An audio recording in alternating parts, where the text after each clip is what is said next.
couple years ago, I was with my family, and we were spending some time in this cabin in the woods on the edge of this remote lake. And I mean, we were deep in the middle of nowhere. And one morning, my son Trace and I, we woke up and set out to take a walk around the lake. It was one of those mornings, like not a cloud in the sky, and the birds are singing, and my son Trace, he's about a little over a year old at the time. And so he's making all these little chirps and squawks that one-year-old boys make, and I had him in one of those hiking backpacks where he rode back here, so as I walk along, I can hear him making all his noises. And so we head out through the woods to walk around the lake. And it's just one of those, do you ever have those moments, like, if you could just freeze them? Just so beautiful. And we get to the other side of the lake, and we're exactly at the halfway point. We're the farthest possible point from the cabin, and we're rounding the bend to head back, and I look up and I notice clouds. And then it starts to rain.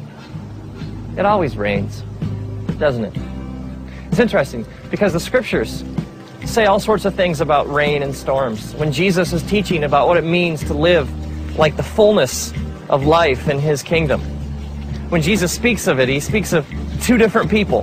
He speaks of a person who builds their house on sand, someone who chooses to reject his teachings, and someone who builds their house on rock, who chooses to build their life on Jesus' teachings. And then the metaphor he uses is that of a storm that comes, and the person who rejects his teachings and his truth, essentially the house built on sand just gets destroyed, but the house that's built on rock stands.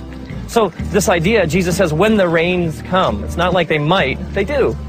It rains in our lives a lot. At first, there's a drop here and a drop there, and so I put Trace's hood over his head.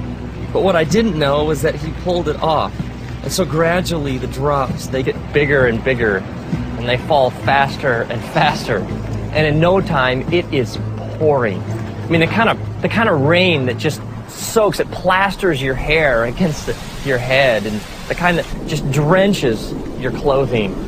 And at first, Trace, the thunder and the lightning, he's okay, but as it picks up and it gets louder and louder, and the wind becomes more intense, and the trees start to shake, Trace becomes more and more agitated. I can feel him, like on my back, and at first he starts to whimper, and then he lets out kind of a little shout here and there, but in no time, Trace is shrieking at the top of his lungs. I mean, the wind is blowing, it's thunder and lightning, and we are just getting plastered with this heavy rain, and the trees are no longer providing any shelter. And Trace, just from like deep in his being, starts to yell and cry so loudly and with such passion and terror in his voice.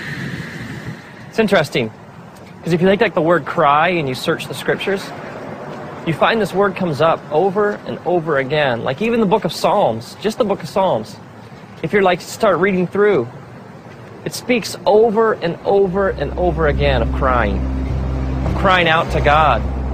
And God says these amazing things, like he says, when you cry out to me, I listen. He even says, I cannot ignore the cry of somebody who's afflicted.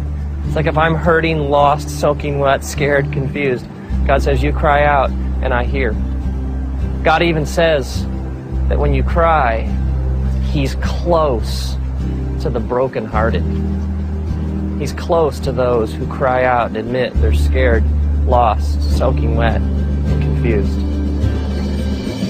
See, there is this false, twisted idea out there among religious people that somehow you got to have it all together to have a relationship with God. That like somehow God's only looking for people who have no problems and have it all nailed down and can put on like the happy face all the time. And yet the scriptures speak directly against this kind of thinking. I mean, Jesus is even just straight ahead, and he says, come to me, all you who are weary and heavy laden. I mean, the essence of salvation is crying out to God and admitting I don't have it all together. It's admitting I am lost, I am hurting, and this sinful nature that I carry around with me has really screwed things up for me. And God, if you don't show me the way home, if you don't fix things, if you don't step in, I am dying here. And this kind of thinking is all throughout the scriptures. It's over and over again. God says to us, when you come to me with all your junk, come to me with your problems, come to me all screwed up, all messed up. Let me take care of it. Jesus even sets out looking for people. He even says this. He says, I'm not looking for the healthy. I came for the sick. It's interesting if you think about the storm from Trace's perspective. For Trace, the storm is his reality. He sees nothing else. The lightning and the thunder and the trees swaying and the raindrops and the water just dripping off him. It's all he knows. He sees no reality beyond this storm. What Trace doesn't realize is that as his dad, I would do anything to get him home.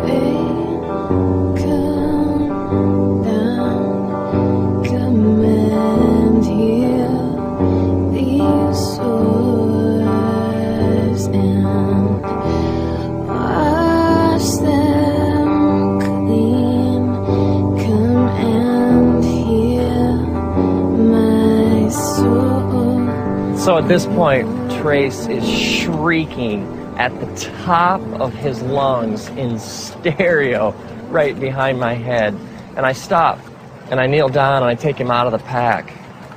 And I pull him close to my chest, and I wrap my arms around him.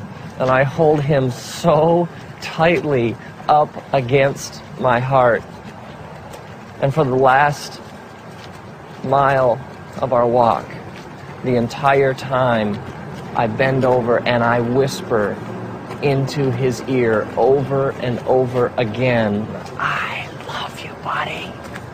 We're gonna make it. Dad knows the way home. We're gonna make it. I love you, buddy. And over and over and over again, through the storm, I carry him home, clutched tightly against my chest, whispering, I love you, buddy. We're gonna make it. Now imagine if, like, years later, Trace is in therapy or something, and he drags up this repressed memory of the walk. And he comes to me and he's like, Dad, what'd you let me go through that for? I got all this junk inside me. I thought you loved me. How could you have exposed me to something that horrible, that storm? I mean, why didn't you protect me? I would be crushed. Because for me, that walk was one of my deepest, most intimate memories of my life with my son. I wouldn't trade that experience for anything.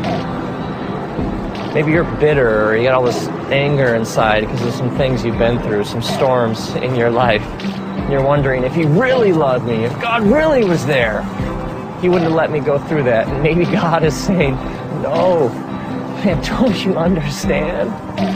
I got to hold you tight. And I got to remind you over and over again, I love you, buddy. As it says in the scriptures, the book of Deuteronomy, chapter 1, God's reminding his people of how good he's been to them. He says, remember, I carried you like a father carries a son. And now, may you, when you're soaking wet, lost, hurting, and confused, may you cry out, and may the creator of the universe take you out of your path. May he hold you tight up against his chest. May he wrap his eternal loving arms around you, and may you hear him whisper, I